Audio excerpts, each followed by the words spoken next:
welcome to all the members of the department plus other audience people who are over here. Dr. Sinha is also there and Dr. Vinay Kumar is there. Today, fortunately, is the 4th of July, on the day Vivekananda left his mortal body. And Vivekananda had famously said, an ounce of work is better than tons of knowledge. Unfortunately, two persons over here, Dr. Manoj Sinha and Dr. Vinay Kumar, are doers. They do things, not only talk on a theoretical level. So, Vivekananda always emphasized that having knowledge is a good thing, but translate into the reality. And Dr. Sinha is one such person who has always been here helping us getting things done. He is a doer. He has helped us a lot. And today we are breaking new grounds by inviting Dr. Vinay Kumar from Patna to join from there to this web seminar. And Dr. Sinha, we request you to please bless the whole effort of the department. Plus welcome Dr. Vinay Sinha. Yes, Dr. Manoj. Thank you so much, Dr. Dwivedi. It's a pleasure to be among you, like always. Pardon me because I'm in a public place today, unfortunately, at this time. So, not able to interact very well with you. But it is my privilege and most fortunate to be welcoming Vinayji to Aryabhatta College. I wonder if Vinayji realizes that this college is named after a personality जो उनके पड़ोसी हैं. वैसे तो मैं भी हूँ उनका पड़ोसी, मैं भी अरवल का रहने वाला हूँ जो पटना के बहुत पास है. बट आर्यभट्ट जी जो है वो भी मसौड़ी के रहने वाले थे. और जो स्टेशन आप वहाँ देखते हैं तारेगना, उसके नाम पर हमारे यहाँ बिल्डिंग भी बनी हुई है. तो आपका बड़ा लॉजिकल जगह आना हुआ है. और हमारा प्राइड ऑफ द प्लेस है साइकोलॉजी डिपार्टमेंट, जो कि नया रिलेटिवली है हमारे कॉलेज में. But it is a very well and established and well functioning department, and we are privileged to have you, Vinayji, among us. And आप जो भी light देंगे हमारे faculty members as well as our students will benefit out of it. So thank you so much for coming to Aryabhatta College, and I wholeheartedly welcome you to this event. Thank you. Namaskar. Thank you, sir. Thank you, sir. Thank you, sir. So, Dr. Vinay Kumar, we are very happy, very glad to have you over here. Dr. Vinay Kumar is a rare combination of head and heart. From the perspective of mind, he is a psychiatrist, and from heart, he is a poet. So he is a head of this famous hospital in Patna, Manoved Mind Hospital, and he is also a philanthropist. He goes out of the way to help the people, especially marginalized section, whenever they are undergoing any stress strain on mental level. And he has been delivering lectures in various parts of India and very abroad also for the benefit of the people. And his sensitiveness is because of his poetic heart.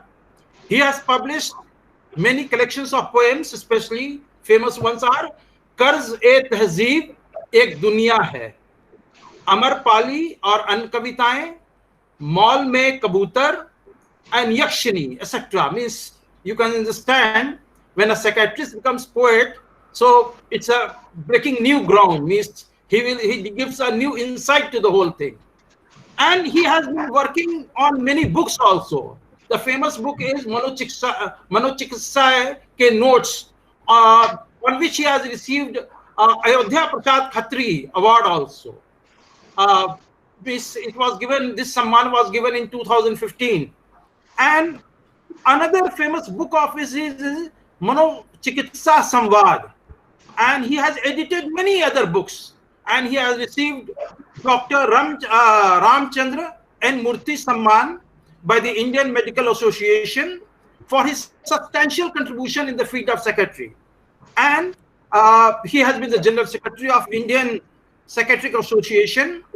And the best thing about his, when he delivers lecture, you can see multiple references to Shakespeare, Ghalib, so on and so forth. I was going through many of his writings, and he was talking about Shakespearean concept of character is destiny.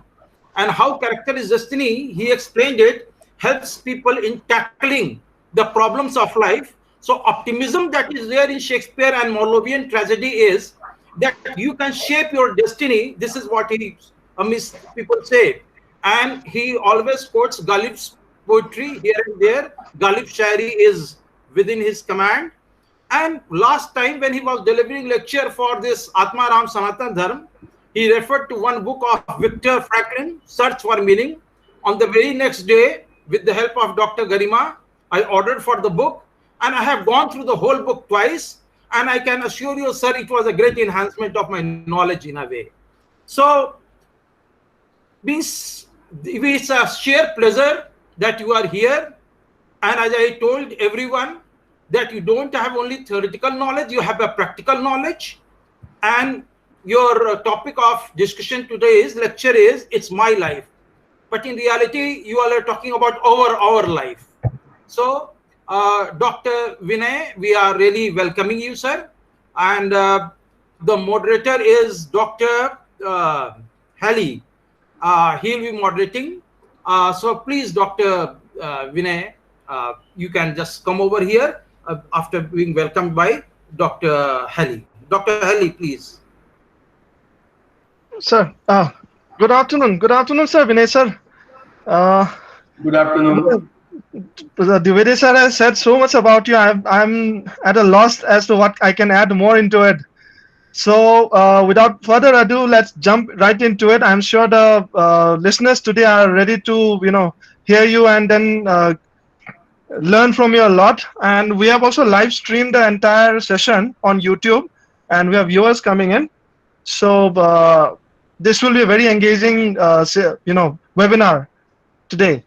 So I welcome you, sir, again, and please take the dice, sir. Oh, thank you.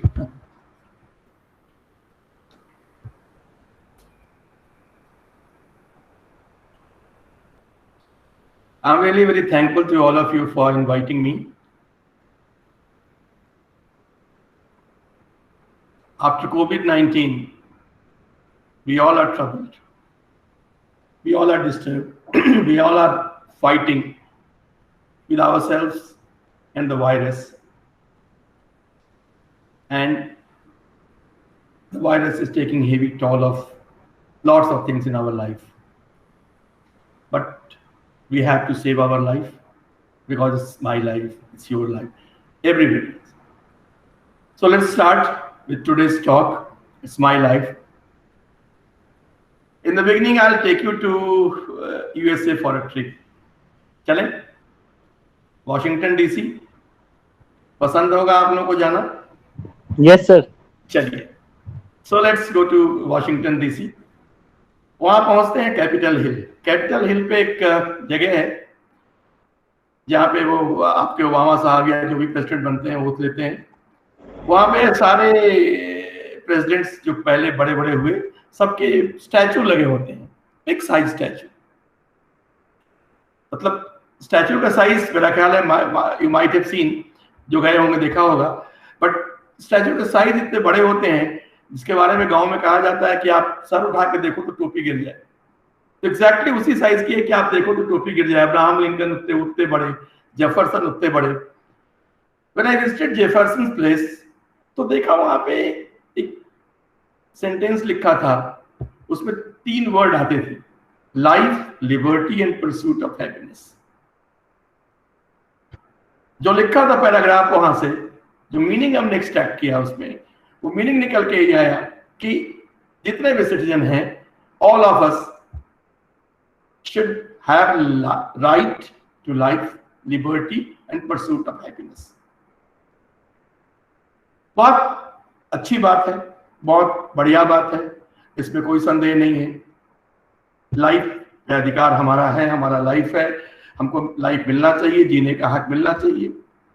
Liberty, definitely liberty is very important for us. अगर आज़ादी नहीं मिलेगी तो हम survive नहीं कर सकते ठीक से, हमारी आत्मा सरवाइव नहीं कर सकती. परस्यूट ऑफ हैप्पीनेस यानी आनंद के पीछे चलना, आनंद का अनुसरण. ये जो एक ऐसा टर्म है कि यहां आकर के थोड़ी सी गड़बड़ी शुरू हो जाती है। आज अगर आप यूएसए के लाइफ को देखते हैं या वेस्टर्न लाइफ को देखते हैं, स्पेशली हम यूएसए की बात करते हैं, वहां पे जो सबसे इंपॉर्टेंट कल्चरल वैल्यू है वो है pursuit of happiness. Everybody is after happiness. सबको एक खुशी चाहिए, और खुशी कैसी चाहिए ये किसी को मालूम नहीं है, एक्जैक्टली नहीं मालूम है। सबको, किसी को पिज्जा में खुशी चाहिए, किसी को किसी खास ब्रांड के ड्रेस में खुशी चाहिए, किसी को किसी इवनिंग के ड्रिंक में खुशी चाहिए। मेजॉरिटी की हम बात कर रहे हैं, हम उनकी बात नहीं कर रहे हैं जो इमोशनली एंड इंटेलेक्चुअली बहुत फुलफिल्ड है, जो बहुत मोटिवेटेड है अच्छे लाइफ के लिए। हम उनकी बात नहीं कर रहे हैं। जो इनवर्ड जर्नी करते हैं उनकी बात नहीं कर रहे हैं, मेजॉरिटी की बात कर रहे हैं। मेजॉरिटी जो एक कैपिटलिज्म का जो स्ट्रक्चर है उसने इसी 2-3 में उलझा दिया है कि राइट टू लाइफ आपको मिल गई, लिबर्टी मिल गई, खाने की, पीने की, घूमने की, जो बोलना चाहो बोलने की, कोई प्रॉब्लम नहीं है। लेकिन और जो प्लेजर आपका है, जो हैप्पीनेस है, उसके पीछे आप भागो, इसकी आपको लिबर्टी है।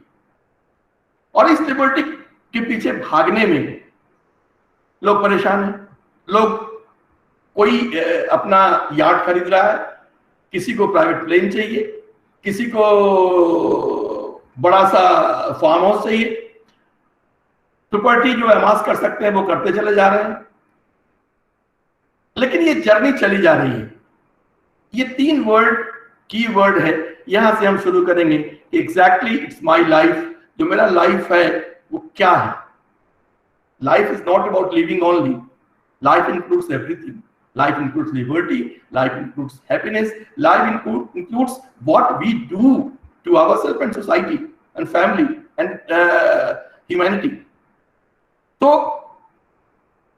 ये जो फिलॉसफी है, इस फिलॉसफी को सोसाइटी में ले जाने का काम कई लोगों ने अलग अलग तरीके से किया। मैं 3 एग्जाम्पल दूंगा। एक, मुझे इंग्लिश गाने बहुत तो नहीं मालूम है, लेकिन मैं एक स्लाइड प्रेजेंट कर रहा था तो मुझे एक यंग पर्सन ने बताया कि कोई डॉक्टर एल्बान हुआ करते थे यूरोप में। उन्होंने एक सॉन्ग बनाया था जो जिसका थीम था इट्स माई लाइफ। उसके वर्ड्स भी बड़े अजीब हैं, मैंने खोज के निकाला है आप लोगों के लिए कि set me free, what's that trap, पापा न्यू इट ऑल। पापा knew it all is the phrase which denotes not only Papa but the whole system. Set me free, what's that trap? Papa knew it all. I got my own life, you got your own life. Live your life and set me free. Mind your business and live my business. You know everything, Papa knew it all. Very little knowledge is dangerous. Stop bugging me, stop bothering me, stop fighting me, stop yelling me. It's my life.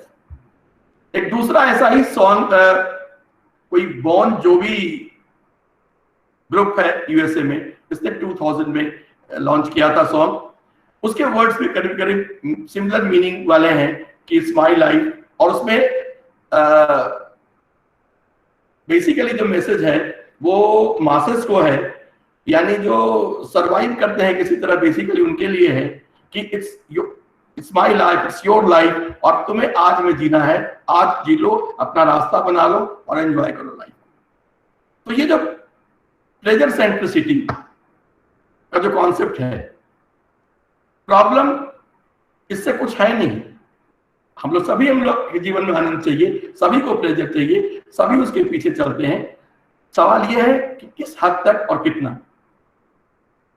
मित्रों, हिंदुस्तान में 90 के पहले जो India था और 90 के बाद India में 2 बड़े डिपार्चर पॉइंट आए हैं। एक 1947 और दूसरा 1990। 1990 के बाद जो इंडिया है वो 1990 के पहले के इंडिया से कंप्लीटली डिफरेंट है। 1990 के बाद जो ग्लोबलाइजेशन शुरू होता है, टोटल इंडिया का जो पिक्चर है, इंटरनल एक्सटर्नल, काफी कुछ चेंज किया है।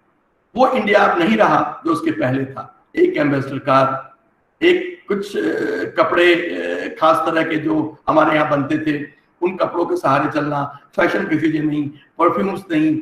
हमारे यहाँ नेल कटर भी बहुत नहीं बनते थे, लोग नेपाल जाते तो चाइनीज नेल कटर खरीद के लाया करते थे, वगैरह वगैरह। गांव में इतना कॉमनली अवेलेबल चीजें नहीं थी। ऐसे बहुत सारे छोटी छोटी चीजें भी और बड़ी बड़ी चीजें भी। तो सोसाइटी उसके बाद से काफी बदली है। असल में ग्लोबलाइजेशन की जो पूरी थ्योरी है उसमें जो सबसे इंपॉर्टेंट बात यह है कि जो ग्लोबलाइजेशन के जो प्रोपोनेंट थे उन्होंने एक बात कही थी कि हम क्या करने जा रहे हैं। वो कह रहे थे कि हम सारी दुनिया में सुख चैन शेयर करने की प्लानिंग कर रहे हैं, बिकॉज आप अपने क्लोज एनवायरनमेंट में जो कुछ भी करते हो उससे आप हर चीज नहीं पा सकते। ना आपको ठीक से जॉब क्रिएट होगा, ना आपको हैप्पी, ना आपके पास पैसे बहुत आएंगे, ना आप नई चीजें जान पाओगे, सीख पाओगे, ना साइंस के बारे में बहुत अच्छे से जान पाओगे, और न ही आपको नॉलेज मिलेगा जो सारी दुनिया में है। तो इसलिए ग्लोबलाइजेशन को माना गया ये बहुत इंपॉर्टेंट स्टेप है जो सारी दुनिया को होमोजेनाइज कर देगी, एक रस कर देगी, और सारी दुनिया में एक अच्छा वातावरण बनेगा और सब लोगों के लिए बहुत अच्छा होगा। आज जबकि उसके 3 दशक लगभग बीत गए, ग्लोबलाइजेशन को वाइंड अप करने की भी चीजें चल रही हैं, और हम लोग पीछे मुड़कर देखते हैं तो देखते हैं कि क्या ग्लोबलाइजेशन ने वादा किया था। उसने वादा किया था कि ट्रेड और ट्रांजैक्शंस होंगे इंटरनेशनल लेवल पे, जो कि हो रहे हैं, उसके फायदे भी दिखाई पड़ रहे हैं, और जो उसके हानियां होती है, घाटे होते हैं, वो भी चीजें दिख रही हैं। कैपिटल एंड इन्वेस्टमेंट मूवमेंट, बहुत बढ़िया कैपिटल इन्वेस्टमेंट मूवमेंट भी हुआ। आप देख रहे हैं कैसे हुआ है, किस कंट्री से किस कंट्री में हुआ है, इंडिया जैसे कंट्री ने कितना इन्वेस्ट बाहर किया है और इंडिया में कितना इन्वेस्ट हुआ है, आपके सामने है। Migration and movement of people तीसरा बड़ा पॉइंट था उसका, जो कि उसका एक पार्ट है। जब ग्लोबलाइजेशन होगा तो ट्रेड एंड ट्रांजैक्शंस होंगे, कैपिटल एंड इन्वेस्टमेंट का मूवमेंट होगा, migration of and movement of people, ये हुआ है। माइग्रेशन पे तो पूरा अपने आप में you can have a seminar, hold 2 days 3 days seminar for on migration only, कि माइग्रेशन कितने तरह का होता है और उससे क्या क्या चेंजेस आता है सोसाइटी में, और इंसान जो माइग्रेशन में जाते हैं कहीं पे वो क्या सफर करते हैं या क्या उनको प्लेजर मिलता है, क्या बेसिकली वो गेन करते हैं। And 4th point was dissemination of knowledge. जो डिसेमिनेशन ऑफ नॉलेज है ये बड़ा इंपॉर्टेंट है, क्योंकि वो promise was dissemination of knowledge, but dissemination जो हुआ वो नॉलेज से ज्यादा किसकी चीज का हुआ, नॉलेज से ज्यादा हुआ philosophy of life, philosophy of living, cultural issues, emotional issues, lifestyle, personality structure, ये सारी चीजें वहां से आई। बिकॉज कोई भी छोटी से छोटी चीज, suppose you take a shirt की भी एक फिलॉसफी है, कार्डिगन पहनते हैं या कोट पहनते हैं या सूट पहनते हैं, उसकी भी एक फिलॉसफी है। कुछ भी, कोई भी चीज, कलम से जब आप फाउंटेन पेन से आप बॉल पेन पे जाते हैं, वहां भी केवल चीजें नहीं बदलती हैं, फिलॉसफी बदलती है। जब आपका जो लाइट पहले जो था और अभी जो एलईडी है, इस पे कितना साइंटिफिक चेंज हुआ और कितनी फिलॉसफी, अब इस पे नोबेल प्राइज मिला इस इन्वेंशन पे, और इसको अगर आप सोच के देखें तो इसने कितनी एनर्जी कंजर्व की और नेचर को कितना हेल्प किया। तो कोई भी चीज, कोई भी एक छोटी से छोटी चीज भी, कोई भी थिंग अगर है तो उस थिंग के अराउंड फिलॉसफी होती है, सोचने वाला, वो हिडन होती है, वो सामने नहीं होती है। हमें दिखता है कि हमने नील कलर खरीदा, हमें दिखता है हमने परफ्यूम खरीदा, that is not the thing. वो एक चीज सिर्फ नहीं है, उसके साथ एक फिलॉसफी भी आती है। और इंडिया में बहुत सारी इंटरनेशनल चीजें आई, बहुत कुछ आया, बहुत सारे ब्रांड्स आए, उसके साथ साथ बहुत सारी फिलॉसफी भी आई, बहुत सारी की सारी lifestyle, personality structure, body language. अब हमारे जमाने का जो बॉडी लैंग्वेज था, आई एम 59, तो हमारे जमाने का जो बॉडी लैंग्वेज था वो या आपके प्रोफेसर साहब लोग का जो बॉडी लैंग्वेज है अभी भी, आप यू कैन कंपेयर। और बाकी जो पार्टिसिपेंट्स हैं, सपोज नीरा का नाम दिख रहा है, अंकित का दिख रहा है, इनके जो बॉडी लैंग्वेज है दोनों में आप देखिए कितना का डिफरेंस होगा। आप जब भी अब मैं अगर सामने होता तो मैं थोड़ा एक्टिंग करके भी दिखाता कि एग्जैक्टली कैसे होता है। तो ये बहुत बाहर से दिखती है कि बस कुछ खास नहीं है, लेकिन एक एक चीज का इफेक्ट हमारे ऊपर पड़ता है। तो ये सारी चीजें वहां से इंपोर्ट होकर के आई हैं। उसके साथ साथ जो सबसे बड़ी फिलॉसफी आई, वो फिलॉसफी आई इट्स माई लाइफ, जिसने life, liberty, pursuit of happiness, और उसके साथ साथ इट्स माय लाइफ की। ये टाइम्स ऑफ इंडिया ने मेरा ख्याल है कोई 10-15 ईयर्स बैक एक मूवमेंट शुरू किया था, इट्स माय लाइफ। उस माय लाइफ में था कि अगर हम ड्रिंकिंग एज घटाने की बात थी कि 25 से 18 कर दिया जाए, उनका लॉजिक था। और कि जो इमरान नाम है ना, young actor who is related to Aamir Khan, anybody would like to confirm this? Imran? Yes sir, yes sir, yes. Imran कुछ है ना, हाँ। Yes, तो sir. and he was the poster boy for that It's My Life campaign। उसमें था कि अगर हम ड्राइव कर सकते हैं 18 इयर्स में, अगर हम if I can get a job in military services, और 21 में हम मैरिज कर सकते हैं, लड़कियां कहती हैं कि हम 18 में मैरिज कर सकते हैं, तो जब इतनी चीजें कर सकते हैं तो हम ड्रिंक क्यों नहीं कर सकते? और वहां पे जो कैंपेन का नाम था it's my life, and the purpose was कि मुझे अपने लाइफ को ड्राइव करने का मौका देना चाहिए। हम अपने लाइफ को जो चाहे वो पीने का, ड्रिंक करने का मौका देना चाहिए। लेकिन उसने ये नहीं कहा कि हाँ ड्रिंक एंड ड्राइव साथ चलेगा कि नहीं चलेगा। अब ये जो एक ड्रिंक एंड ड्राइव का आप कुल मिलाकर के जो एक कॉन्ट्राडिक्टरी जो ये सिचुएशन है, उसको लेकर के हम थोड़ा आगे दूसरे एंगल से भी देखेंगे इसको, कि जो थ्योरीज आई, उन थ्योरीज ने कैसे हमारे ऊपर इफेक्ट डाला। तो ग्लोबलाइजेशन ने हमें इट्स माय लाइफ की theory the, pursuit of happiness की थ्योरी दी, और पूरा का पूरा कल्चर, जो वर्ड अभी बहुत बड़ा कॉमन है, मस्ती, बहुत कॉमन है। आज मस्ती करना है, मस्ती करना है। बहुत दिनों से मस्ती नहीं किया है young generation, because I am a doctor psychiatrist, मैं क्लिनिक में बैठे काम करता हूँ। Every day I get patients and life is okay fine doing, but क्या प्रॉब्लम है, सबको मस्ती करने को नहीं मिल रहा है लॉकडाउन में। उसके बाद बहुत पाल्पिटेशन, एंजाइटी हो रही है। सिंपल सी बात है, ये मस्ती का जो कंपोनेंट है, आपको मालूम नहीं एग्जैक्टली मस्ती क्या है। आप जॉगिंग को मस्ती नहीं बोलते हो, आप जिम जाते हो तो उसको मस्ती नहीं बोलते हो। अब मस्ती किसको बोलते हो? उसकी हिडन जो फिलॉसफी उसकी है, that is pursuit of happiness. यानी कुछ चीजें हैं जिस मैं ये नहीं कहता कि वो नहीं करना है, बट उसको आप एक थ्योरी बना करके, उसको एक प्रिंसिपल बना करके, उसको कल्चर में इम्बेड जब करते हो, तब चीजें अलग तरीके से आती हैं। हमारा लाइफ जो है, इट्स माय लाइफ थ्योरी ने सबसे जो एक गड़बड़ जो की है इट्स माय लाइफ थ्योरी ने, वो ये है कि इसने सोसाइटी को राइट बेस्ड बना दिया है। इंडियन कल्चर या दुनिया के मेजॉरिटी ऑफ कल्चर में जो बात थी वो ड्यूटी बेस्ड चीजें थी। हम ड्यूटी बेस्ड सोसाइटी थे। वेस्ट में और ईस्ट में जो डिफरेंस था ये कि हम बेसिकली ड्यूटी बेस्ड सोसाइटी थे। वेस्ट में है क्या? वेस्ट में कि वहां एक ड्यूटी का एक स्ट्रक्चर बना हुआ है, everybody will follow the duty, और फिर वो राइट की बात करेंगे। यानी ड्यूटी और राइट का बैलेंस उनकी सोसाइटी में था। हमारे यहाँ ड्यूटी जो था वो सफोकेशन की तरह था। ड्यूटी इस तरीके से था कि जैसे कोई हमारे ऊपर बाइंडिंग है, और उस बाइंडिंग की वजह से, उस प्रेशर की वजह से हम को जब मौका मिला अपने राइट्स की बात करने की, तो हम राइट की तरफ ज्यादा ओरिएंटेड हो गए और हम राइट की बात ज्यादा करने लगे।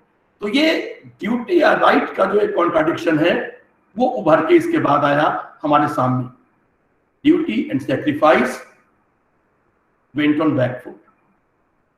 मैं आपको छोटी सी स्टोरी सुनाऊंगा, बहुत इंटरेस्टिंग है। अजीज नेसी ने एक बहुत फेमस टर्किश राइटर थे, वो सटायर लिखते थे और हिज नो मोर 90s में गुजर गए।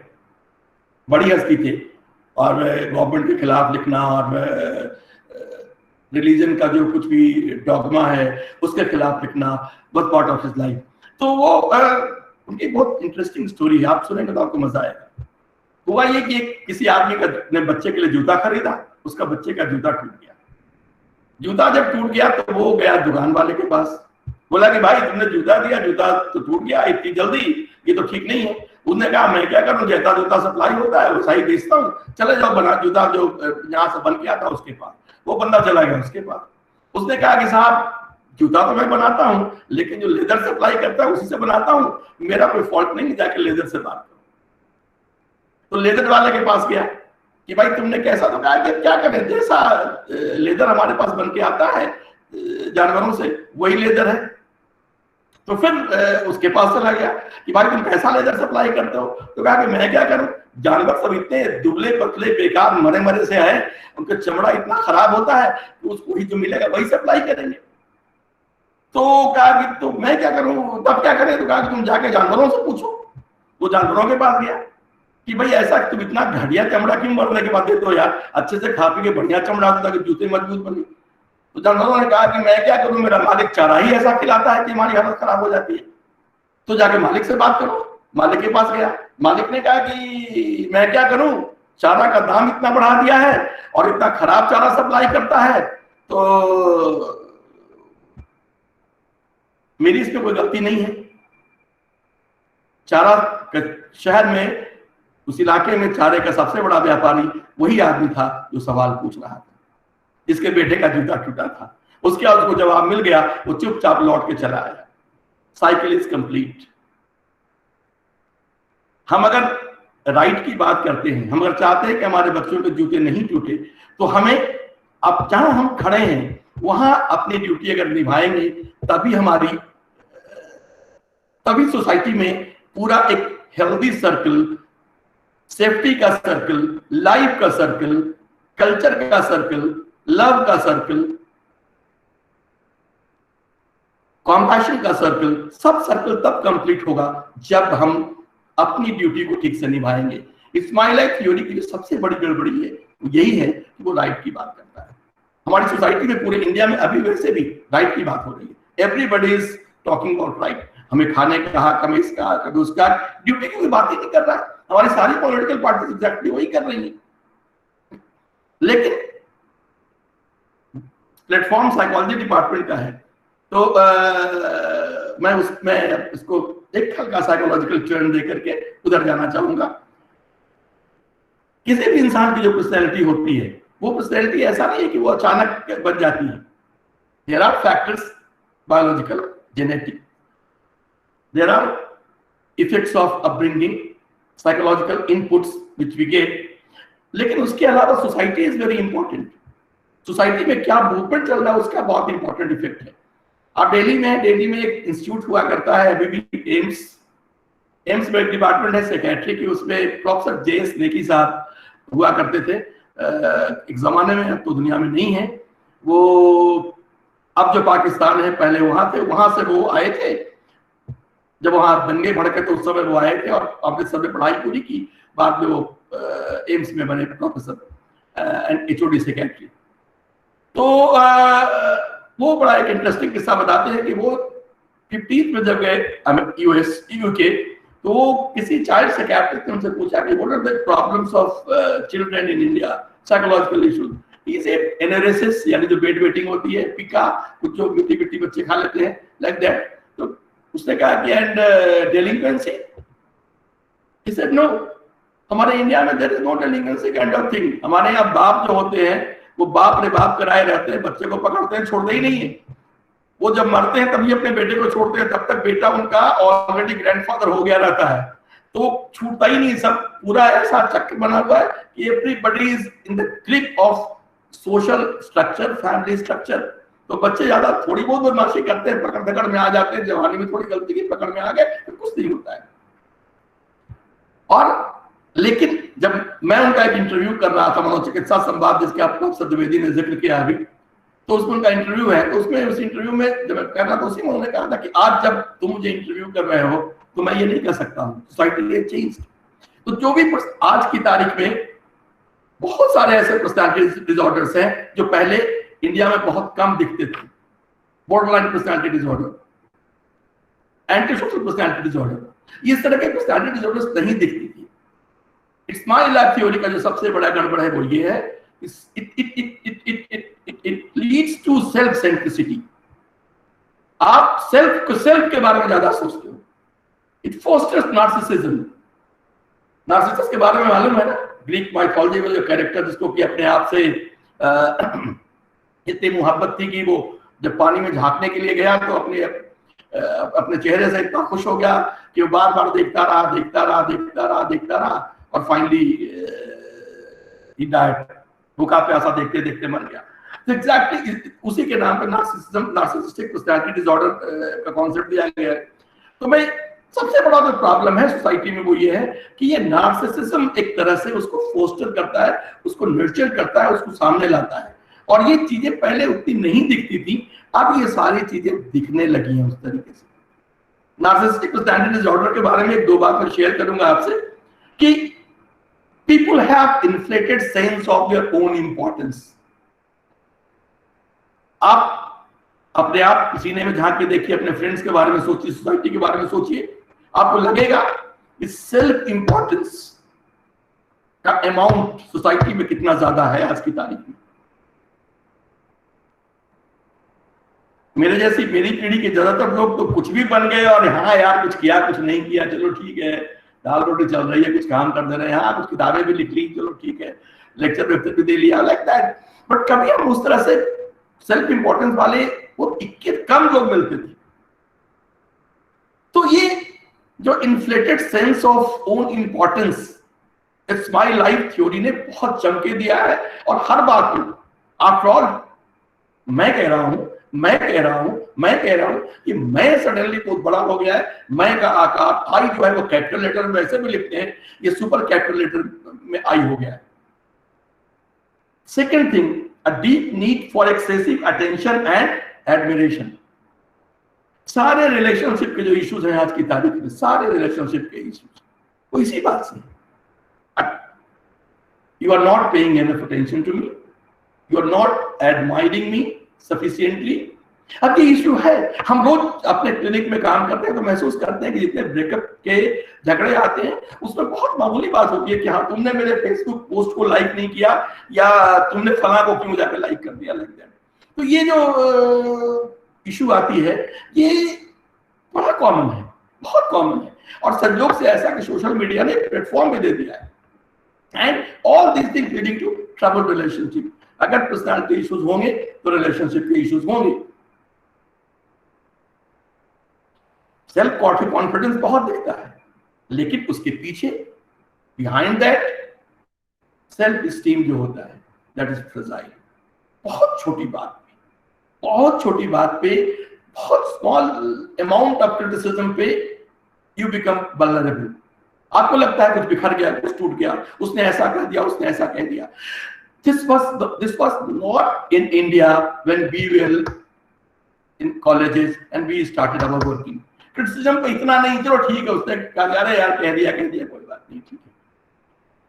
तो ये स्माइल लाइफ थ्योरी जो ग्लोबलाइजेशन के बाद जो ट्रिकल डाउन होकर के हमारे आसपास आई है, उसने एक ये भी क्रिएट किया है। इसपे मैं तो इसको थ्योरी की तरह से बोल रहा हूँ। प्रोफेसर द्विवेदी चाहे तो या आप साइकोलॉजी डिपार्टमेंट के लोग आप लोग चाहें तो इसको स्टडी कर सकते हैं प्रॉपर्ली।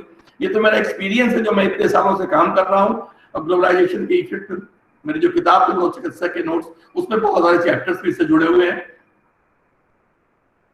तो सडनली क्या होता है कि जो नार्सिसिज्म होता है वो आपको रिलेशनशिप, वर्क, फाइनेंशियल अफेयर्स सब में आपको प्रॉब्लम कराएगा और सब जगह आपको परेशान करेगा। And ultimately a kind of unhappiness will grip you because आपको फेवर अगर कहीं कम मिला, एडमिरेशन कम हुआ, जो डिजर्व आपको लगता है कि आप करते हैं, तो प्रॉब्लम है। आपको अगर ये जो राइट बेस्ड अप्रोच है, अगर ये ड्यूटी बेस्ड सोचिए कि ठीक है उसकी ड्यूटी एडमायर करना, मेरी ड्यूटी है काम करना, क्या फर्क पड़ता है यार, चीजें बदल जाएंगी, पूरा का पूरा सिस्टम बदल जाएगा। सो इट इज इंपॉर्टेंट कि हमें अपने आप को कैसे प्रोटेक्ट करना है और कैसे स्माइल लाइफ थ्योरी, मैं थोड़ा आगे भी आऊंगा इस पे, बट इसका जो प्रॉपर लंबा इफेक्ट सोसाइटी पे पड़ा है वो काफी बड़ा है। Self care has increased.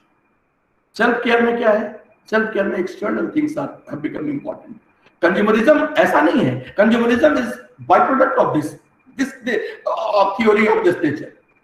ऐसा नहीं कि वो चीजें पुकार रही हैं, चीजें मेरे लिए हैं, आई हैव, ये मेरे पास होना चाहिए। I need to pamper. अभी सचिन का बर्थडे था कुछ साल पहले, उसने बहुत कुछ कई 1.5-2 करोड़ की उसने कार खरीदी। जो न्यूज था किसी अखबार में कि सचिन ने अपने बर्थडे पे अपने को इतनी महंगी गाड़ी गिफ्ट की। It is a news, simple news, but read between the lines and read behind lines, what is the message? Sachin pampers. Sachin is not only pampering himself. Sachin is giving a mess, being a role model. Now is Bharat Ratna, a role model, giving message to entire nation that I have a right to pamper myself this way. गाड़ी चुपचाप खरीदते, आपको किसी को कहने की जरूरत नहीं थी, but this becomes a news. This is consumerism. Things are important and things are for me. Globalisation ने ये बड़े अच्छे से जितने भी जो fashion market, body centric culture, और इसके साथ साथ increase percentage of lust in love.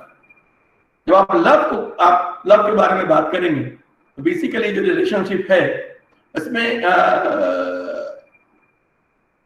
One is lust, another is friendship. Friendship only concern, lust, only physical attraction, and love is combination of both. Physical attraction and concern, good emotions. But this narcissism, this consumerism, this body centricity has facilitated increased amount of lust in love. Being a psychiatrist, working in a clinic for last 30 years, I have not only sensed it, I know it. दूसरा जो इसका बड़ा effect है वो है, आज बहुत बात होती है कि इकोनॉमी में ये है, इकोनॉमी में वो है, इकोनॉमी में वो है। सब बड़े बार आस्किंग मी कि I was talking to some Indore group and they asked me कि साहब इंडिया पे क्या इफेक्ट पड़ेगा कोरोना का। हमने कहा इंडिया पे इफेक्ट कोरोना का इसलिए बहुत उस तरह से नहीं पड़ने वाला है बिकॉज इंडिया में जो अभी भी हमारा रूरल सोसाइटी है, और रूरल सोसाइटी का जो सबसे बड़ा एडवांटेज है ये कि हम अपने खाने की चीजें जमीन से मांगते हैं, और जीने का जो ट्रस्ट है, जीने का जो एक फेथ है वो मांगते हैं आसमान से। तो जमीन को कोरोना वायरस कुछ नहीं करने वाला है और ना आसमान को करने वाला है। We have our faith in God। मैं लॉर्ड की मैं बात कर रहा हूँ, मेरा तो गॉड से बहुत थोड़ा लव हेट चलता रहता है। तो मैं मानता हूँ कि God is basically poetic concept, वो रियलिटी नहीं है। एनीवे, तो जो गांव में हमारे लोग हैं वो गॉड से फेथ लेते हैं, पूरा entire India, almost entire India, और लैंड से मांगते हैं, जमीन से खाना मांगते हैं। आप गाँव में चले जाइए, मैं तो अभी गांव गया था, पिछले 2-3 बार गया अभी हाल के लॉकडाउन के पीरियड में। मुझे वहां पे कोई इफेक्ट नहीं है किसी बात का, किसी को कोई टेंशन नहीं है, कोरोना वायरस, डेथ, लाइफ, कुछ नहीं, कुछ भी नहीं, किसी को परवाह नहीं है। तो हमारे यहाँ इफेक्ट नहीं पड़ने वाला है उसका, मैंने ये कहा था। क्यों? क्योंकि हमारा एक पूरा का अपना स्ट्रक्चर है, नीड बेस्ड है, ये ग्रीड बेस्ड नहीं है। हमारी इकोनॉमी तब शेक करती है जहां पे वो ग्रीड बेस्ड होती है, नीड बेस्ड नहीं होती है। वहां पे क्या है, गैस सप्लाई नहीं है, कहीं सूखी लकड़ी जला के बना के खा लेंगे, ये हमारा कल्चर हुआ करता था। मैं ये नहीं कह रहा हूं कि आप वहां जाएंगे, लेकिन मैं ये कह सकता हूं we can learn lesson from that. Theory तो वो भी है, और आज जब सारी दुनिया में नाउ वी कैन सी कि आज जो नेचर में चेंजेस आया है, अभी रिकवरी के साइंस नेचर में दिखे हैं। इतनी बारिश हमारे शहर में हो रही है, मुझे लगता है कि 90s में जो बारिश हुआ करती थी, 92, 94, 90, तब बेसिकली नए मिलेनियम के पहले हमारे शहर में बारिश इतनी नहीं हो, बहुत बारिश हुआ करती थी। और वो नए मिलेनियम के बाद गाड़ियां बड़ी, मारुति सुजुकी की गाड़ियां सड़कों पर दौड़ने लगी, हर घर में 1-2 गाड़ी बढ़ने लगी, उसके बाद बारिश खत्म हो गई थी। बट कोरोना ने टाइम दिया। सोचो नेचर हैज रिकवर्ड। हमें भी कह रही है कि जब नेचर रिकवर कर सकता है तो हम क्यों नहीं रिकवर कर सकते हैं। आप लुधियाना से बैठ के हिमालय देख सकते हैं और गंगा का पानी साफ हो गया है। सुनते हैं दिल्ली में भी जमुना का पानी इतना साफ हो गया है कि आप कृष्ण भगवान सोच रहे हैं कि थोड़ा एक बार आकर वहां आउटिंग कर लिया जाए और गोपियों के साथ एक थोड़ी मस्ती कर ली जाए। ऐसा कुछ कृष्ण भगवान प्लान कर रहे हैं, ऐसा मैंने सुना है। तो कोरोना ने नेचर को सुधारने का इतना मौका दिया।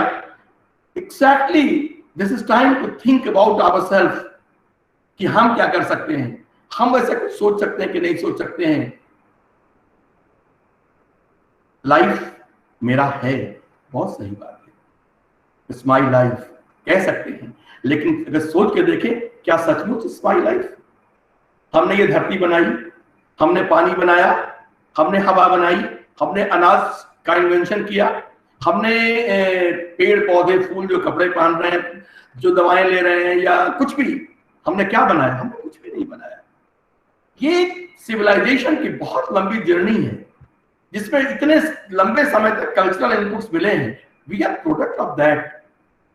हम पे सब कुछ उधार लिया है।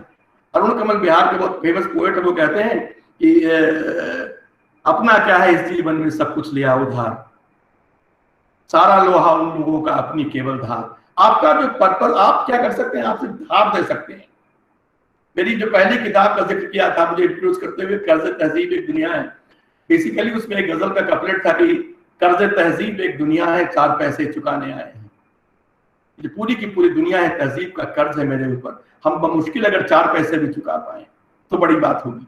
तो ये हमारे लिए आज की तारीख में कोरोना के टाइम में जब नेचर की रिकवरी दिख रही है, हमारे थोड़े से संयम से, थोड़े से सेल्फ कंट्रोल से इतना बड़ा चेंज दिख रहा है। एक्जैक्टली आप सोचें कि आपके इंटरनल मिलियू में भी इतना ही चेंज आ सकता है अगर हम ट्रू ह्यूमन नीड्स के बारे में सोचें। तो मिलियू एक्सटीरियर के बारे में, मिलियू इंटीरियर के बारे में, मिलियू एक्सटीरियर जो हमारे बाहर है उसके बारे में जब हम सोचते हैं तो चीजें नेचर ने तो करके दिखा दिया। हम बहुत सारी चीजों के बगैर ठीक से रह रहे हैं, जी रहे हैं, और मेरा ख्याल है बहुत लोग प्रोडक्टिव हो गए अपने घर में बैठ करके। कई स्टूडेंट से मेरी बात हुई है कि नहीं अच्छे से पढ़ाई हो, ये कवर कर लिया, वो कवर कर लिया। कई लोगों की किताबें पेंडिंग थी वो पूरी होने लग गई। सब लोगों ने, बहुत लोगों ने वेट लूज किया। तो जो लोग पॉजिटिवली ओरिएंटेड हैं they are doing this. Nature जब अपने को रिकवर करा रही है तो हम भी अपने को रिकवर करा सकते हैं। सो इट्स माई लाइफ की जो ड्यूटी हमारी है वो ये है कि we have to take care of our milieu exterior, milieu interior. अब मैं कोरोना से बाहर निकल के बात कर रहा हूं एग्जैक्टली कि इट्स माई लाइफ का जो मैसेज है वो ये है कि we should take care proactively of our milieu exterior. हमें कुछ बेसिक चीजें हैं जिसमें हमारा फिजिकल हेल्थ है, जिसमें हमारा मेंटल हेल्थ है, जिसमें हमारा फैमिली है, सोसाइटी है। हमें उसके बारे में जब नहीं सोचेंगे, नहीं बात करेंगे तो फिर कोई मतलब नहीं है। इसलिए इस थ्योरी से गाइड होने का कोई मतलब नहीं है।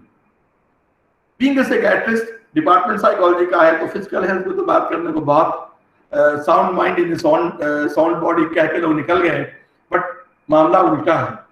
दिमाग ठीक नहीं रहेगा तो बॉडी भी ठीक नहीं रहेगा। माइंड का साउंड होना बहुत जरूरी है बॉडी को साउंड रखने के लिए।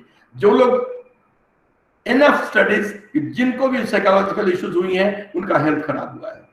Society is under stress, amount of stress is higher in society. We are experiencing depression, anxiety in large amount and that is taking heavy toll on our physical health. All lifestyle disorders like diabetes, blood pressure, cardiac illness, including brain hemorrhages, and including dementia too. Infections के पीछे भी अगर कहते stress जब बहुत होता है हमारी इम्यूनिटी का कॉम्प्रोमाइज होती है। सबके पीछे देयर इज बेसिक स्टडीज, बहुत स्टडीज के पीछे हैं। हमारे पास पूरा सपोर्ट है इसका कि हम कह सकते हैं। तो मेंटल हेल्थ अगर नहीं होगा तो कुछ नहीं होगा। And mental, what is mental health? Simplest definition जो मुझे पसंद है, मुझे नहीं पता कि मैंने किसी से पढ़ा था कहीं या कहीं से कुछ खुद सोचा, इतने दिनों से बोलते बोलते कब बोल गया, किसका पढ़ के या अपना सोच के मैं नहीं कह सकता हूँ। लेकिन बहुत सिंपल है कि mental health is the ability to work, play and love. बस 3 अगर आप काम कर सकते हैं ठीक से, if you are able to work, if you are able to play. Work में सब कुछ, सभी तरह के वर्क आ गए। Work is a big term, all encompassing. उसी तरह से आप आ जाते हैं play. Play includes lots of things, not only कि आप क्रिकेट खेलते हैं, volleyball, football, no, lots of things. जहां पे प्लेफुलनेस का कंपोनेंट है, that's play. And love includes all kinds of love, love with your brother, sister, family, society, nation, include and your girlfriend, your wife, whatever. तो ये अगर आप 3 कर सकते हैं तो मेंटली हेल्दी हैं। अगर किसी के लाइफ में किसी मोमेंट अगर फील होता है कि I am not able to work properly, it means there is some problem. I am not able to enjoy my game, I'm not able to play, I'm not feeding myself playful, it means there is some issue, and I'm not able to love somebody XYZ. Those who are not able to love their country, those who are not able to love their society, humanity, सबको देखना पड़ेगा वो mentally healthy है कि नहीं। तो ये 3 component अगर आपके लाइफ में है तो आप मेंटली हेल्दी हैं। इस मेंटल हेल्थ की, चूंकि because we are passing through corona times, तो कोरोना की बात हम करें। ये कोरोना क्यों परेशान कर रहा है इतना? तो 3 सबसे बड़ा फैक्टर है। एक तो उसका इनबिल्ट है, एक बाहर का। Biggest problem is fear of infection, fear of lack of treatment, fear of lack of sufficient preventive approaches, including vaccines, fear of deadliness of virus, fear of death हो गया वहां पे। Then uncertainty, ये virus आप कहां से आएंगे, किधर से आएंगे, हम नहीं जानते हैं, we are not sure। वो हमारे पास में है, पड़ोस में है, किसके सांस में हम नहीं जानते हैं। उसका प्रेजेंस को लेकर हम सर्टेन नहीं है, उसका अनसर्टेनिटी उसको लेकर के है। किसको हो सकता है, कब हो सकता है, नहीं पता, अनसर्टेनिटी वहां पे है। What will happen to world, रोज नंबर ऑफ केसेस बढ़ते जा रहे हैं और ये पूरे संसार में कितने लोगों को मारेगा, वी डू नॉट नो। तो एक अनसर्टेनिटी इस बात को लेकर के है कि अमाउंट ऑफ डैमेज एंड कब ये प्रॉब्लम जाएगा दुनिया से, वी डू नॉट नो, कोई नहीं कह सकता है। प्रीवियस एक्सपीरियंस के बेसिस पे कह सकते हैं कि Spanish flu lasted for nearly 2 years, तो basically in 2 years some kind of herd immunity society में लोगों के अंदर जो एंटीबॉडीज बन जाती है सबके बॉडी में, उसकी वजह से चेन ब्रेक होने लगता है, या वैक्सीन आ गया तो समथिंग विल हैपन। एंड तो निराश होने की जरूरत नहीं है। बट ये जो 2 फैक्टर है, third factor is the way government have responded, including India government, lock everything down. Government lock everything down for few months. उसकी वजह से जो रिस्ट्रिक्शन ऑफ मूवमेंट अभी भी है, यू कांट मीट पीपल, आपकी सो कॉल्ड मस्ती is gone, we are feeling trapped. जो लोग काम नहीं लोगों को मिल रहा है, पीपल आर हंग्री। हमारी डेली रूटीन, अब जो लॉकडाउन हो गया, देन हम घर के अंदर बंद है तो हमारे पास टाइम ही टाइम है, कुछ ज्यादा ही टाइम है। इतना टाइम है कि हमें समझ में नहीं आता उसको कैसे बर्बाद करें। लिटरली काम कर, जो लोग सबके पास हो, कितना काम करेगा आदमी फिर। तो एक दूसरा बहुत बड़ा प्रॉब्लम है। तीसरा कि सोशल डिस्टेंसिंग, आप लोगों से मिल नहीं रहे हैं। आप सोच के देखिए, जब टेलीफोन आया, टेलीफोन के एडवर्टाइजमेंट में विज्ञापन था कि लड़का लड़की दोनों बैठ के बात कर रहे हैं, दोनों के हाथ में फोन है, दोनों की पीठ सटी है, यानी they are on a date and they are talking to each other using a mobile phone. दोनों की पीठ ऐसे है और फोन अपने अपने हाथ में लेकर दोनों बैठे हैं। पहले पड़ोसियों से मिलने का मन किसी को नहीं करता था, किससे नहीं, सब अपने अपने फोन से चिपके रहते थे। और आज की तारीख में सब फोन से बात करते हैं, लेकिन सबको लगता है कि मिलना जरूरी है, मिलने का मन है। पहले मिलते नहीं थे, फोन पे बात वाले काम चलाते थे, और अब मन करता है कि नहीं, मिले चल के लोगों से। तो कहने का मतलब ये कि कोरोना ने हमारी सोसाइटी को एक खास तरह के फियर, एक खास तरह की अनसर्टेनिटी और बहुत सीवियर स्ट्रेस में डाला है। Indian psychiatric society did a study in the beginning of just after lockdown, April month में शुरू हुआ था, इट लास्टेड फॉर 5 वीक्स और उसमें nearly 2000 पीपल रिस्पॉन्डेड। स्टडी के जो रिजल्ट्स आई वो बहुत ही डिस्टर्बिंग थी। जिन लोगों ने रिस्पॉन्ड किया 75% people were under stress, under severe stress और 10% डिप्रेस्ड। उस पॉपुलेशन में 10% clear cut they were having symptoms of depression और उसके अलावा nearly 40%, 38.9% was the exact figure, तो they were having anxiety disorders. यानी कोविड-19 का जो कुछ भी हमारे बीच चल रहा है वो अप्रैल में ही इतना इफेक्ट हमारी सोसाइटी में, अप्रैल एंड तक, मई के बिगिनिंग में, तो मई के बिगिनिंग सोसाइटी में था कि 75% respondents we are having stress, nearly 40% anxiety, 10% depression. Friends, ये सिचुएशन है, ये फैक्ट है।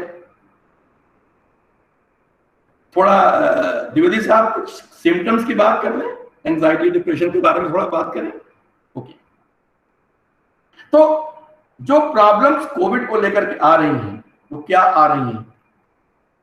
सबसे इंपॉर्टेंट जो आ रही है वो आ रही है कि एंजाइटी, और एंजाइटी डिसऑर्डर में सबसे कॉमन डिसऑर्डर है वो panic disorder. Panic is a very simple word, मेरा ख्याल है लिटरेचर में बहुत यूज होता है। Don't get panicky, beware under panic, created panic, so meaning literature में है, एग्जैक्टली उसी को आप यहाँ कर लें, यहाँ पे सिम्पटम प्रोफाइल निकल के आ जाएगा। पैनिक मीन्स कि आपको एक डर लगेगा, आपको थोड़ी सी घबराहट होगी, पाल्पिटेशन होगा, एग्जैक्टली अगर कहीं बाहर बम फट जाए तो बम के फटने के बाद जो इफेक्ट होता है पैनिक होगा। फिर आपका ड्राइनेस ऑफ माउथ आएगा, फिर आपको लगेगा कि बाथरूम जाएं, और फियर होगा आपके अंदर इस तरह का कि कुछ बुरा होने वाला है। और ये बहुत कॉमन है, ये बहुत कॉमन है, बहुत केसेस इसके आ रहे हैं। इसको कैसे मैनेज करें?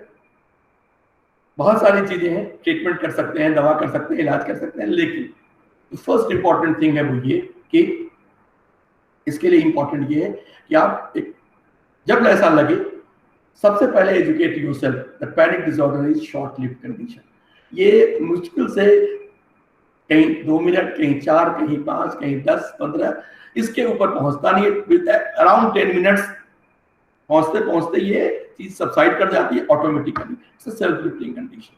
तो अगर ऐसा हो, one can tell oneself कि अच्छा तो आप पैनिक से आ रहे हैं, कोई बात नहीं, you will soon go, I know you will go soon. तो ये एक तरीका है ऑटो काउंसलिंग का, दैट कैन बी अप्लाइड। कुछ चीजें होती हैं जो आप कर सकते हैं। आप किसी फ्रेंड के पास, कोई घर में है, उसके पास बैठ गए, उठ के 1 गिलास ठंडा पानी पी लिया, आइस पैक घर में है तो चेहरे पे आइस पैक लगा लिया, या कुछ उठा के खा लिया, कुछ भी, बाहर निकल गए छत पे, फ्रेश एयर में चले गए, डेफिनेटली दीज थिंग्स हेल्प। और अगर ये this is recurrent, then you need to consult specialist, किसी साइकियाट्रिस्ट आपको मिलने की जरूरत है। सेकेंड थिंग जो इस समय बहुत हो रही है वो हो रही है फोबिया। एंजाइटी का एक पार्ट है वो भी। आज हमने केसेस देखे 2, अब उनको अनस्पेसिफिक फोबिया बहुत हो रही है अभी किसी भी चीज से, जो पहले सप्रेस थी, जो पहले उनके अंदर जिस चीज को नहीं डरते थे, उन चीजों से बहुत। कोरोना का फोबिया उसमें सबसे कॉमन। उनको लगता है हमेशा कि कोरोना वायरस हो जाएगा, ऐसा करेंगे तो कोरोना वायरस हो जाएगा, ऐसा करेंगे तो कोरोना वायरस हो जाएगा। तो this has limited there activity. Third जो हो रहा है बहुत common, that is obsessive compulsive disorder. Obsessive compulsive disorder एक ऐसा कंडीशन है जिसमें कोई आइडिया, कोई थॉट, कोई स्टिमुलस, कुछ सेंसेशंस आपके माइंड में घुसता है और वो आपको एंजाइटी प्रोड्यूस करता है। उसके लिए वर्ड है ईगो डिस्टोनिक। तो something intrudes in the mind, in the mental faculties which is ego dystonic, यानी disturbing to your ego system, and that creates anxiety in such an amount that you try to undo it. जैसे कहीं जो आप बहुत commonly सुनते हो कि कोई आदमी बहुत हाथ धोता है, बेसिकली वो हाथ धोना कुछ ऐसा नहीं है, उसके मन में थॉट आता है, वो विचार धोता है, वो हाथ नहीं धोता है, उसके मन में आता है कि हमने हाथ जो धोया वो ठीक से नहीं धोया और धोना चाहिए, गंदगी साफ नहीं हुई है, वो थॉट प्रिवेल करता है। और वो थॉट को अंडू करने के लिए, because thought you can not wash your thought out, then तब आप करते हो कि नहीं हम पानी लेके हाथ धो लेते हैं, पानी लेके हाथ धो लेते हैं, ये करते हैं। तो ये वाली बीमारी कोरोना की वजह से, बिकॉज यहाँ पे वो ऐसा ही कॉन्टामिनेशन का मामला है कि virus can be found anywhere, कोई आदमी कहीं छींक के चला गया तो अगर वो वायरस हो सकता है। तो ये जो इससे एग्जिस्टिंग केसेज हैं उनके सिम्टम्स बढ़ रहे हैं, वो बात उनके लिए दवाएं बढ़ानी पड़ रही हैं, और नए केसेस बहुत आ रहे हैं इसकी वजह से ऑब्सेसिव कंपल्सिव डिसऑर्डर के। इसके अलावा डिप्रेशन, जो मैंने कहा कि 10% 2000 लोगों में अब 10% तो वहाँ सीधे सीधे डिप्रेशन में पाए गए, और 75% जो अंडर स्ट्रेस है उनमें भी। यानी अगर सोसाइटी में अराउंड 20% 25% लोगों को लाइफ में कभी न कभी डिप्रेशन की जरूरत पड़ती है ट्रीटमेंट की, तो उससे ज्यादा लोगों को अब आज की तारीख में डिप्रेशन की प्रॉब्लम्स हो रही हैं। और मैंने तो पहले भी कई जगह कहा है कि अगर आप 10 में 3-4 केसेस अगर आपके आ रहे हो कोरोना से रिलेटेड उस पीरियड में, या अभी भी काफी केसेस आ रहे हैं, तो ये बड़ा अमाउंट है कि जिसमें सिर्फ कोरोना रिलेटेड, कि जब से लॉकडाउन हुआ है तब से ऐसे ऐसे लग रहा है, जब से लॉकडाउन हुआ वो जिसके घर में खाना वाना है कोई प्रॉब्लम नहीं उसको भी। तो यानी सोसाइटी में जो स्ट्रेस पड़ा उसकी वजह से, और कई और भी चीजें हुई हैं जो जहां पे हम आगे पहुंचेंगे। तो डिप्रेशन को के बहुत सिंपल चीजें हैं कि कैसे, हाउ टू अंडरस्टैंड डिप्रेशन, बस 2 लाइन में समझने की जरूरत है। अगर कोई आदमी उदास है, if somebody is feeling sadness for a period of 2 weeks and coupled with that decreased interest in pleasurable activities. Pleasurable activities means many things, कुछ भी, खाना से लेकर सेक्स तक, दोस्त से बात करने से लेकर टीवी देखने तक, म्यूजिक से लेकर मूवी तक, किताबों बुक रीडिंग तक, जहां प्लेजर मिलता है। तो अगर ये 2 चीज है तो आप सोचिए कि हाँ वो आदमी को डिप्रेशन है। If few more things you can find, अगर ये 2 है तब 2 पे भी कह सकते हैं आप उसको डिप्रेशन है, and he must consult a doctor. Depression को आप सिंपल अकेले बैठ के काउंसिल करके अपने आप को ठीक नहीं कर सकते। If there is depression, it needs treatment, because depression जब होता है तो उसमें बॉडी में बायोलॉजिकल चेंजेस भी होता है। तो अब अदर सिम्टम्स कुछ है, मैं उसकी बात कर लूं। दूसरी चीज जो बड़ी 2-3 चीजें होती है वो है एक नेगेटिव सेल्फ इमेज। आपका जो अपना इमेज है वो गड़बड़ हो जाता है। Lack of concentration, lack of energy, lack of enthusiasm, self confidence की बात मैंने करी थी। इसके अलावा बायोलॉजिकल फंक्शन बदल जाते हैं। जिस तरह से आप खाना खाते रहे हैं, आपके खाने का बदल जाएगा, आप कम खाएंगे या ज्यादा खाएंगे। आपका सोने का पैटर्न चेंज जाएगा, या तो आप बहुत सोते रहेंगे या कम सोएंगे।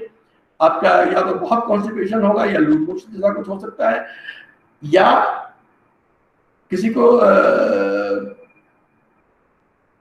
खैर ये जो बहुत सारे बायोलॉजिकल फंक्शंस हैं वो हो जाते हैं। इसके अलावा एक बेक साहब एक थे अमेरिकन साइकियाट्रिस्ट, उन्होंने बहुत अच्छी एक थ्योरी दी थी। वो उन्होंने कहा था कॉग्निटिव ट्रायड ऑफ डिप्रेशन। तो वो कॉग्निटिव ट्रायड पे मैं बात करूंगा। उसमें 3 चीजें होती हैं। एक होती है फीलिंग ऑफ हेल्पलेसनेस, दूसरी होपलेसनेस, तीसरी वर्थलेसनेस। यानी आदमी निराशा पकड़ लेगी उसको, एक बेचारगी का एहसास, और उसके साथ साथ वर्थलेसनेस कि मैं किसी काम का नहीं हूं। ये कॉग्निटिव ट्रायड जहां पे होता है, फीलिंग ऑफ वर्थलेसनेस अगर बहुत होती है, coupled with negative self-image, coupled with other factors of depression, coupled with biological changes, coupled with poor family support, coupled with societal stress, सब अगर होता है तो आदमी फील करता है कि उसके लिए कोई रास्ता नहीं है। Then comes idea of suicide, suicidal ideation. Suicidal ideation is the first step, then suicidal intention, because idea थोड़ा हल्का आया, फिर इंटेंशन वैसा हुआ, देन प्लानिंग, उसके बाद कुछ करता है, सुसाइड करता है। यानी डिप्रेशन से सुसाइड तक पहुंचने का जो रास्ता है उसको बहुत लंबा रास्ता है। What we can do to manage depression, what we can do to prevent suicide, we can do lots of things. सबसे बड़ी इंपॉर्टेंट है knowledge is the key. If you know about depression, अगर आपको मालूम है कि डिप्रेशन क्या है तो आपके लिए बहुत आसान है। अगर खुद को अपने बारे में जानते हैं, family members, friends, you can consult A doctor, you can consult specialist. आप अगर साइकोलॉजी के क्लिनिक में भी जाते हैं, साइकोलॉजिस्ट के पास भी जाते हैं, they will assess if they will find कि the amount of depression is mild or moderate, straight away they will start cognitive behavior therapy।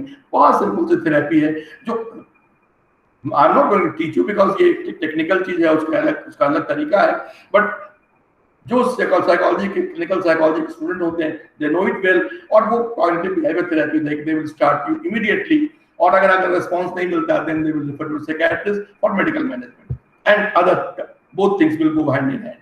तो ये तो सबसे इंपॉर्टेंट है नॉलेज। दूसरी चीज, टॉक अबाउट योरसेल्फ,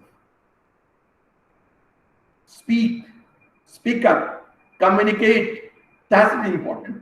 जैसे ही प्रॉब्लम कुछ होता है किसी के लाइफ में, आपको सोचना है उसके बारे में और बात करनी है, अपने तक रखना नहीं है। अगर लो मूड है, decrease interest in pleasurable activity है, must communicate to your friend. Communication का बहुत रोल है।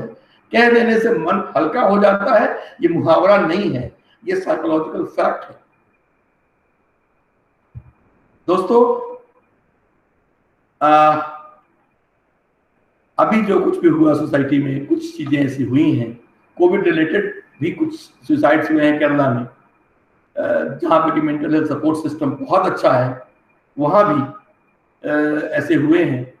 लेकिन सोसाइटी के एक्टिव होने से, सुसाइड हेल्पलाइन के एक्टिव होने से, साइकियाट्रिस्ट के एक्टिव होने से, इंडियन साइकियाट्रिस्ट सोसाइटी ने बहुत 500 साइकियाट्रिस्ट का बड़ा सा पैनल बनाया हम लोगों ने जैसे ही, और जितने सुसाइड हेल्पलाइन वाले थे सबसे लोगों को जोड़ा गया, तो थाउजेंड्स एंड थाउजेंड्स लोगों की मदद की गई है कंट्री में।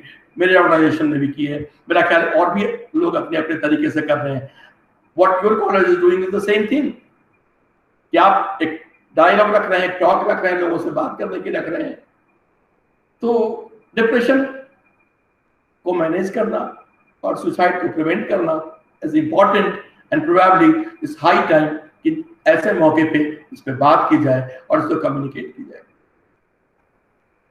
द्विवेदी साहब बात कर रहे थे विक्टर फ्रैंकल की, अभी वो कह रहे थे कि उन्होंने उस दिन के बाद किताब मंगाई और पढ़ी।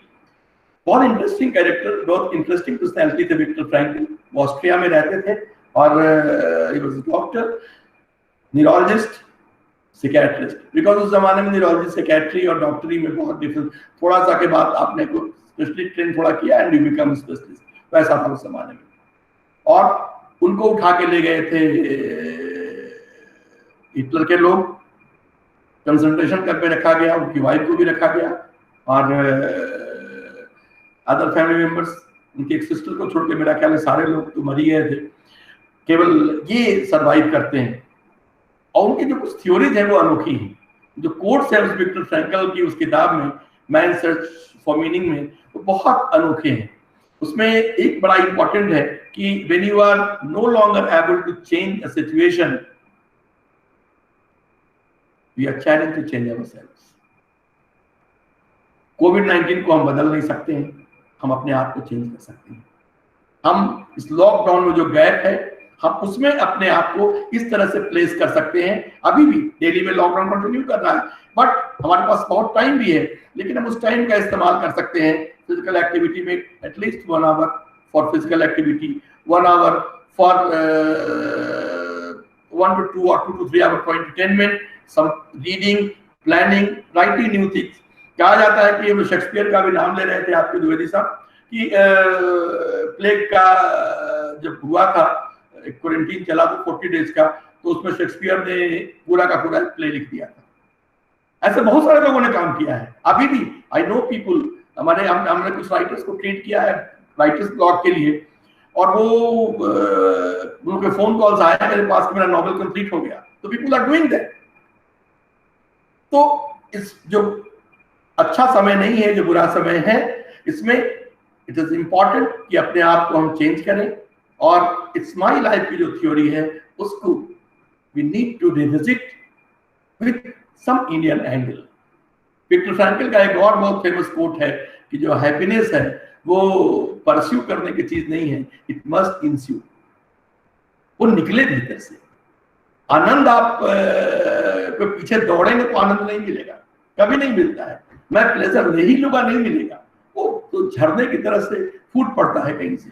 ये हमारे सोचने का तरीका होना चाहिए। मेरा ख्याल है कि मैंने कुछ मोटे तौर पे बात कर ली है, और मुझे बहुत खुशी होगी कि आप कुछ सवाल करें और तब हम लोग कुछ और नए एरिया में घुसे।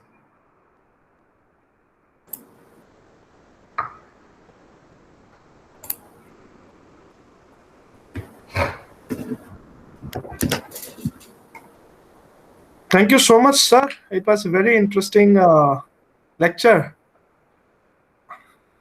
Hello, am I audible? Hello, hello. You are audible. Yes, yes. So it was very interesting lecture. I was listening to it. And Dividi sir, any comments, sir? I think when he was saying कि खुशी अंदर से निकलती है, I remembered रस theory in Sanskrit literature and Hindi literature. There was a debate कि रस कहाँ है, आनंद कहाँ से मिलता है. Ultimately, people realize रस अंदर ही होता है, भाव के रूप में रहता है, and वे विभाव अनुभाव व्यभिचारी भाव जब आता है तो वो जो भाव है वो रस में परिवर्तन हो जाता है, जिसको शायद हम खुशी कहते हैं या आनंद कहते हैं. तो it is all there inside us, it's not there outside. So when we start pursuing something which is there outside, then we suffer setbacks. We realize that it is still unfulfilled. But when we try to locate it internally, then we realize that everything there is in our heart, in our mind, and we should try to discover it within ourselves rather than running after it or chasing it. Yes. Sir, we have a question. One of the faculty members of the college, Mona Adlaka ma'am, she wants to know, how can a common man identify depression in an individual? I think I told two important things. If somebody is looking sad, and if somebody is, you can see that somebody is not able to enjoy his daily activities or pleasurable activities of his life, then you can inquire. Then you approach the person, then you talk to the person and ask, how do you feel? And how long you are feeling these things? Like sadness of mood, number one. Number two, decreased interest in pleasurable activities. Then change in biological function, eating, sleeping, diurnal other activities, sex life, and self-image. Then I talked about cognitive triad of depression, helplessness, hopelessness, suicidal ideation, like that. So you can, there are a few simple things which you can inquire. So you can, अगर कोई उदास है तो दिखेगा. If somebody is sad, if somebody is happy, वो face will tell. Then you get, then it's, if somebody is not approaching you, it's our duty to approach the person. और होता है, बेटा क्या बात है, आजकल उदास रह रहे हो, माँ पूछती है, कुछ तो गड़बड़ है, बोलो. जी सर. मैं पूछता है like that. Yes. जी सर. So फिर क्या करें? I believe that say in this time when during this pandemic we are in lockdown and sometimes we are not able to meet the person. So I guess when the behavior of a person changes and a person who used to talk, who used to regularly talk to you, chat with you, doesn't talk much, is a little bit keeping to himself or herself, I think that can be one of the signs when we need to really ask what's going on.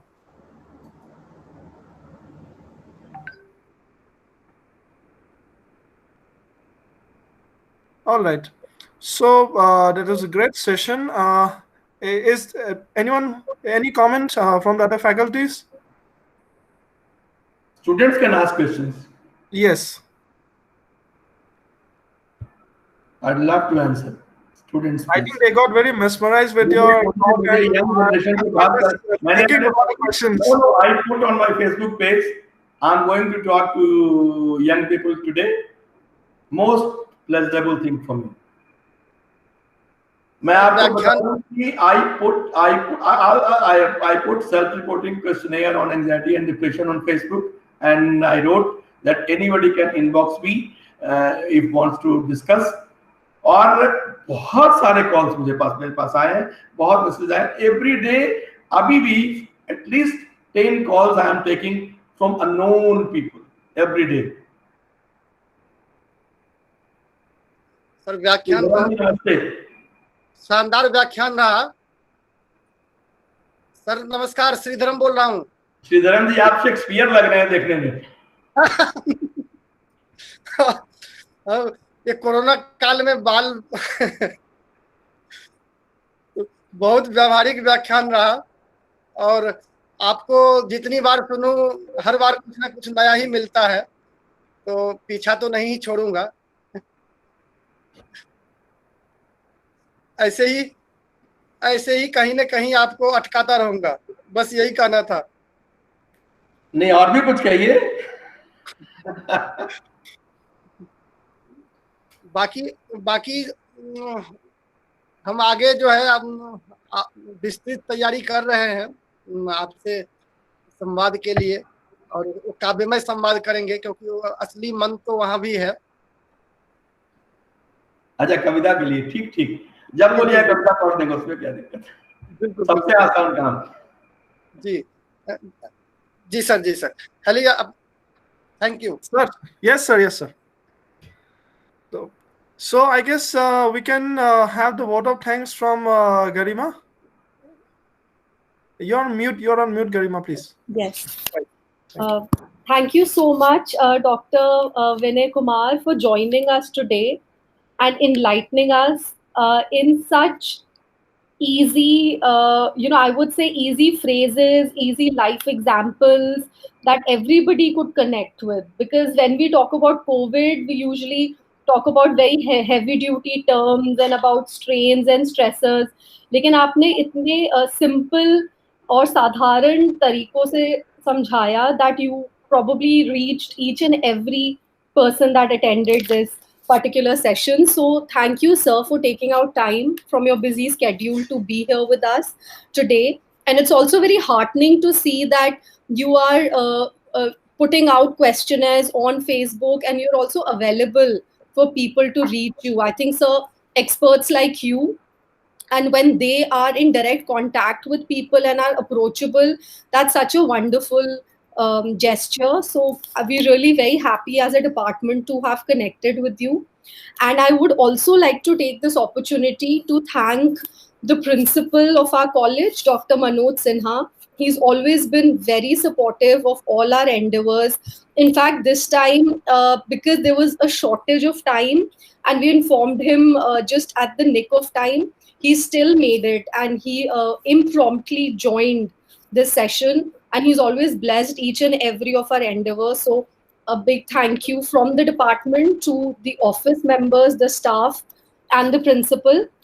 And last but not the least, to all the participants who have, despite the lockdown, have joined us virtually today. And I really hope it was a fruitful session for everyone, and I'm sure it was. So thank you, sir, once again for joining us today. Thank you. Thank you very much, all the faculty members. Thank you so much, sir.